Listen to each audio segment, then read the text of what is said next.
Barrister Fuad যেভাবে বক্তব্য দিচ্ছেন তাতে আমার কাছে মনে হয় যে কোনো টাইমে ভারতের ওকে গুম করে ফেলবেন। চলুন দেখে আসি ব্যারিস্টার ফুয়াদ কি বক্তব্য দিয়েছেন। সাদেক কায়ুমরে তো অলরেডি পাকিস্তানি বানাই ফেলছে না, হাদিরে অলরেডি পাকিস্তানি বানাই ফেলছে না, আমারে তো প্রতিদিন ফ্লাইটে পাকিস্তানে পাঠায় দেয়। আমার বউ নিচে লিখছে, ভাই পাকিস্তানের সাথে ডাইরেক্ট ফ্লাইট এখনো নাই, পাকিস্তানের প্রধানমন্ত্রী আসছে, ফ্লাইটের দিন তারিখটা তারপর ঘোষণা করা হবে কবে যাবে উনি পাকিস্তান।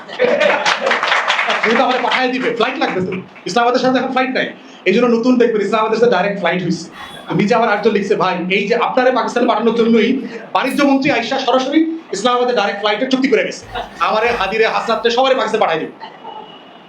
তাহলে এই রাজনীতিটা খেয়াল করে দেখেন, আওয়ামী লীগ মুক্তিযুদ্ধ না করে মুক্তিযুদ্ধের টোটাল মালিকানা যদি নিতে পারে, বিশ্বাস করেন যদি আপনারা সতর্ক না থাকেন, 24-এর আন্দোলনের মালিকানা আওয়ামী লীগ দিল্লি রেজিস্ট্রেশন করে নিয়ে নিবে।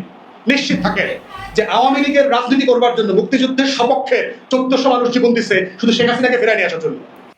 প্রিয় দর্শক, আপনাদের কি মনে হয় ভারতের সুযোগ পাইলে ব্যারিস্টার ফুয়াদকে ছিঁড়ে দেবেন?